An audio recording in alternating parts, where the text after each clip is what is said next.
जय हिंद। स्वागत है आपका हमारे ई पाठशाला सेंटर यूट्यूब चैनल में। आज हम करेंगे एक और एग्जाम में प्रश्न पूछे गए उसकी विश्लेषण की किस प्रकार से पुराने प्रश्नों को पूछा जाता है और कुछ कैसे उसको हमको एग्जाम हॉल में सॉल्व करना होता है। तो आज हम एक और PYQ मतलब प्रीवियस ईयर क्वेश्चन पर चर्चा करेंगे जिसका नाम है असिस्टेंट ऑफिसर अकाउंटेंट, जो मार्क फेट के अंतर्गत पूछा गया था, मार्क फेट विभाग के द्वारा। ठीक है, तो ये कब का प्रश्न है? तो ये 2015 का प्रश्न है, असिस्टेंट अकाउंट ऑफिसर। ठीक है, ये 2015 का प्रश्न है। इसे ऐसे इस पेपर के कंप्यूटर वाले भाग को हमने कंप्लीट कर लिया है। अंग्रेजी वाले हिंदी वाले भाषा को आज हम कंप्लीट करेंगे, जिसमें से आपके 66 से 75 नंबर, टोटल 10 नंबर का प्रश्न पूछा गया था हिंदी में। ठीक है, जब भी आप एग्जाम की तैयारी करते हैं तो पुराने प्रश्न बहुत ज्यादा इंपॉर्टेंट रोल निभाते हैं कि कैसे, जब तक आप पुराने PYQ नहीं करेंगे, प्रीवियस ईयर क्वेश्चन नहीं करेंगे, तब तक आपको आइडियाज नहीं आते हैं कि कैसे एग्जाम में बनता है। और ऐसे ही पेपर देखकर, है ना, पुराने ओल्ड पेपर देखकर आपका कॉन्फिडेंस बढ़ता है कि यदि हम, देखिए पहले कैसे प्रश्न पूछा जाता था, उसको हम बना सकते थे कि नहीं बना सकते थे, अभी लेवल क्या हो गया है, ये सब देखकर आपको अपने आप में कॉन्फिडेंस आ जाता है। ठीक है, तो चलिए शुरू करते हैं आज का क्वेश्चन। तो ये हमारा हिंदी का क्वेश्चन है। मैं इसको बड़ा कर देता हूँ क्योंकि इंग्लिश वर्जन तो इसका रहता नहीं है, केवल हिंदी वर्जन है। ठीक है, तो ये हिंदी वर्जन को ही पढ़ लीजिए। ठीक है, हिंदी वर्जन को ही पढ़ लीजिए, ज्यादा जूम करने पर ये इमेज फट रहा है। ठीक है, तो मैं छोटा ही कर लेता हूँ। इंग्लिश का है। सबसे पहले 66 नंबर का प्रश्न है। 66 नंबर का प्रश्न क्या कह रहा है? निम्नलिखित में से कौन सा शब्द संज्ञा है? संज्ञा का मतलब समझते हैं ना, किसी के नाम को हम संज्ञा के नाम से जानते हैं। यदि डेफिनेशन पता नहीं है तो हमारे हिंदी वाले सेक्शन में चला जाएगा। इस दुनिया में आप जो देखते हो, देखने के बाद पूछते हो कि ये कौन है, और उसका नाम आ गया, मतलब वो संज्ञा है। ठीक है, क्रोधी, क्रोध, क्रुद्ध या फिर क्रोधित, इसमें से कौन सी संज्ञा है? ठीक है, इसमें से संज्ञा कौन सी है? तो इसमें संज्ञा है आपका क्रोध। और कैसा संज्ञा है? तो ये आपके भाववाचक संज्ञा है, मतलब ये आपके भाव को दिखाने का काम कर रहा है। फिर से अच्छे से लिख दूं क्या, बंद करके इसको अच्छे से लिख देता हूं ताकि दिक्कतें ना हो आपको। ठीक है, सबसे पहले आपको संज्ञा का डेफिनेशन पता होना चाहिए। किसी के नाम को हम संज्ञा के नाम से जानते हैं। क्या नाम से? किसी के भी नाम को हम संज्ञा के नाम से जानते हैं। किसी नाम, या फिर किसी नाम छोड़ के मैं कोई नाम लिख देता हूं, ज्यादा अच्छा होगा।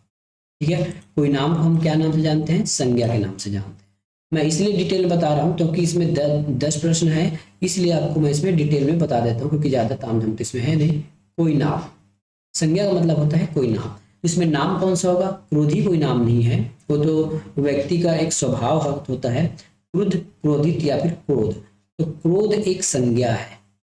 क्या है? क्रोध एक संज्ञा है। कौन सी संज्ञा है? तो क्रोध एक भाववाचक संज्ञा है। ठीक है, क्रोध एक भाववाचक संज्ञा है। इनमें से कौन सा शब्द सर्वनाम है? सर्वनाम का मतलब समझते हो, जो संज्ञा के बाद के बदले आता है। ठीक है, संज्ञा के बदले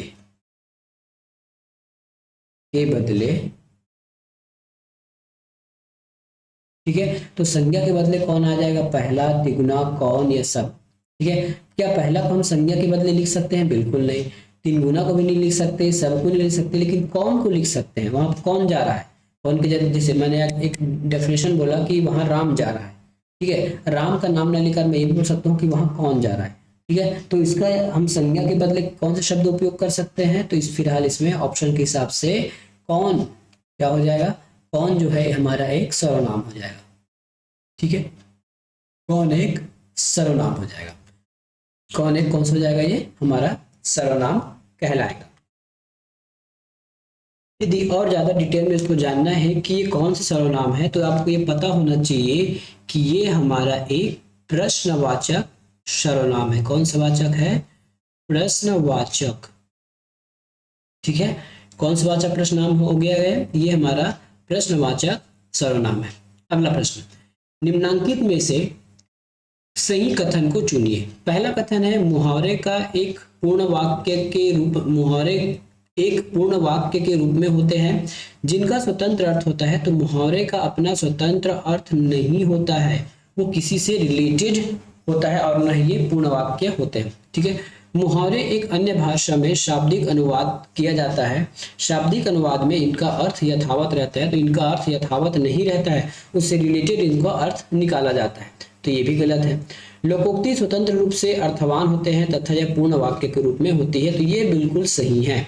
जो लोकोक्ति होता है वो अपने स्वतंत्र रूप से स्वतंत्र होता है और इसका पूर्ण रूप से वाक्य में उपयोग होता है। दूसरी बात याद रखिएगा, जब भी आप हिंदी के उपयोग कर रहे होंगे ना, तो जो लूसेंट का जो हिंदी बुक आता है, ठीक है, लूसेंट का अभी तक मैंने देखा है, जितना भी क्वेश्चन देखा हूं मैं, ठीक है, तो व्यापम जो भी प्रश्न पूछता है हिंदी से लगभग, ठीक है, 90% वो आपके लूसेंट के बुक से मिल जाता है हूबहू, ठीक है। तो ज्यादा अच्छा होगा आप लूसेंट की हिंदी बुक को फॉलो करें तो और ज्यादा अच्छा होगा, ठीक है। तो ये लूसेंट के हिंदी बुक में आप जाके देखना, लोकोक्ति वाले में ये आपको ज्यों कहते हुए दिया हुआ है, ठीक है। इसका जितना भी भावार्थ है कि लोकोक्ति स्वतंत्र रूप से अर्थवान होता है और पूर्ण वाक्य होते हैं, ये सब उसमें लिखा हुआ है। तो यदि आप हिंदी और अच्छा करना चाहते हैं तो उस बुक का प्रेफरेंस ले सकते हैं।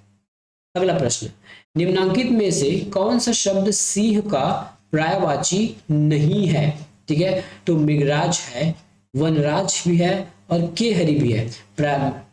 पर्यायवाची का मतलब है समानार्थी जो समान अर्थ देते हैं या फिर उसी को नाम से जाना जाता है। सिंह मतलब शेर, मृगराज सिंह कहा जाता है, वनराज भी सिंह कहा जाता है और केहरी भी। मतंग जो है ये सिंह का नाम नहीं है। अगला प्रश्न, भाषा के आदर्श रूप को क्या कहा जाता है? परिनिष्ठ भाषा, मानक भाषा, ए और बी दोनों या फिर इनमें से कोई नहीं। तो इसका आंसर होगा ए और बी। तो भाषा के आदर्श रूप को हम परिनिष्ठ भाषा, मानक भाषा और ये दोनों प्रकार के भाषाओं के नाम से जानते हैं। ठीक है, अगला प्रश्न इधर देखिएगा।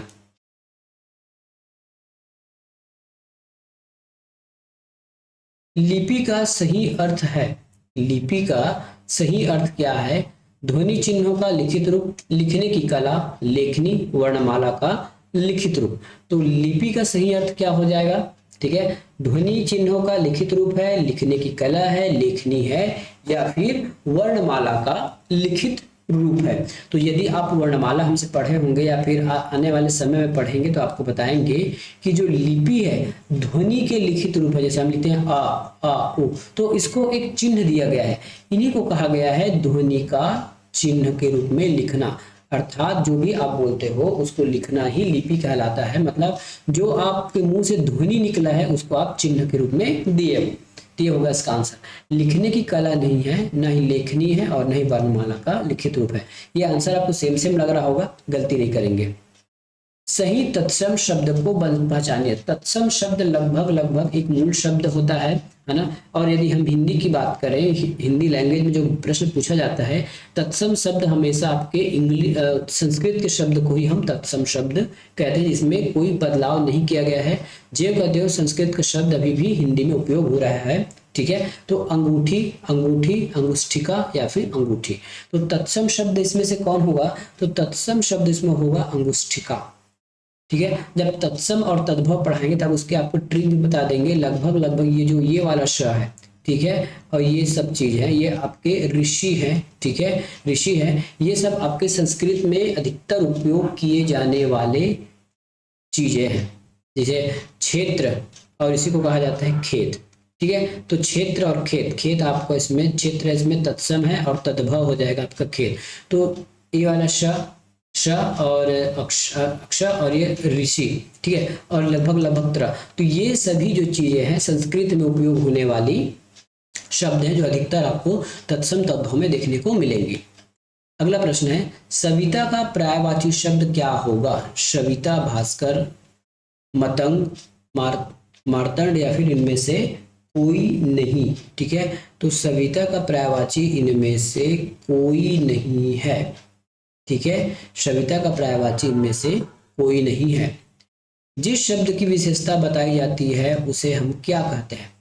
जिस शब्द की विशेषता बताई जाती है उसको हम क्या कहते हैं? तो उसको हम विशेषण के नाम से जानते हैं।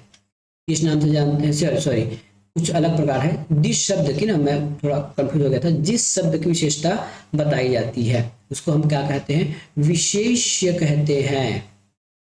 क्या कहते हैं? विशेष कहते हैं। जैसे मैंने यहाँ लिख दिया राम लिखता हूँ, आम मीठे हैं। जैसे मैंने यहाँ लिख दिया आम मीठे हैं, ठीक है, मैंने यहाँ क्या लिख दिया, आम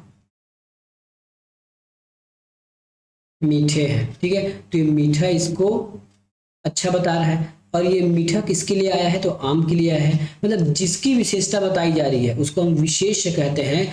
और देखिए तो इसमें विशेष्य हो जाएगा आम और विशेषण हो जाएगा मीठा, ठीक है, विशेष्य हो जाएगा आम और विशेषण हो जाएगा मीठा। अगला प्रश्न, विहंग का स्त्रीलिंग रूप में क्या होता है। विहंग का स्त्रीलिंग यदि आप देखें तो विहंग का स्त्रीलिंग क्या होता है, विहंग का विहंगनी, विहंगी, विहंगा या फिर विहंगना। तो इसका आंसर क्या है, तो इसका आंसर है विहंगिनी, ऑप्शन नंबर ए। तो इस प्रकार से 10 प्रश्न पूछा गया था और लगभग हिंदी आपको 10 से 15 प्रश्न ही पूछा जाता है।